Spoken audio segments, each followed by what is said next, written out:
Hey everyone, it's Wobby back at TCO Performance Center getting ready to head to Indianapolis for the 2019 NFL Scouting Combine. But before we head to Indy, we thought we'd do one more edition of the Pick 6 from Minnesota. So thank you for submitting your questions. Now let's get to work and answer them. Question number 1 comes from Andrew. Do you think getting rid of the ball quickly will be something the Vikings work on with Cousins?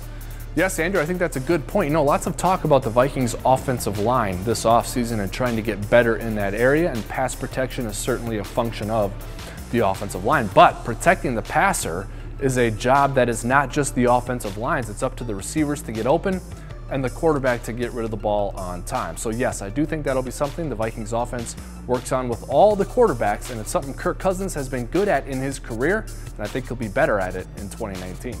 Question number 2 comes from Paul. Could the Vikings be in the market to go after Antonio Brown? With Diggs and Thielen, Brown could solidify himself as a third standout receiver for the team.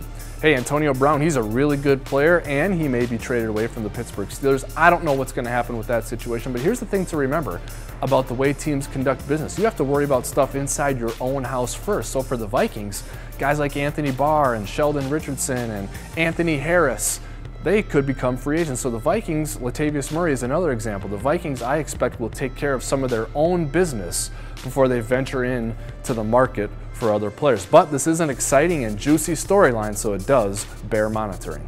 Larry in Waconia has the next question. Do you consider year 3 to be a make or break year for Dalvin Cook? No, not really. I think it'll be another year in his progress. I think Dalvin Cook can get better, but I think the Vikings know he's a good player. There's no question about that. Dalvin is a 3-down back.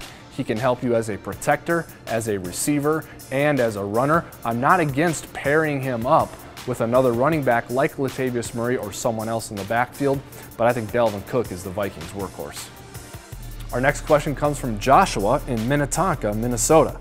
How do you think the players on the roster can add versatility and provide production to the offense? Well, this is an interesting question because you look at players like Dalvin Cook, who I just mentioned, or even Adam Thielen and Stephon Diggs, who can line up at 2 or 3 different wide receiver spots. When you have versatile players on your offense, it really gives your offense a lot of ability and versatility. But this is not just the job of the players, this is the job of the coaching staff as well, to understand the talents of their players and then put them in positions to succeed. I think Kevin Stefanski, the new offensive coordinator, is very good at this, and I'm excited to see him work with the new offensive staff. The next question comes from Dustin in Otana. What positions do you think the Vikings will focus on at the Combine? Well, remember, the Combine is about all the positions because this is a great opportunity for teams not just to go to the stadium and watch them on the field, but to meet with these players. So no one really focuses in on any certain positions at the Combine. That could happen at the actual draft. The Combine is about evaluating the entire class of players. The final question comes from Jeff. Really enjoyed the Ross Tucker and Kevin Seifert interviews. Skol.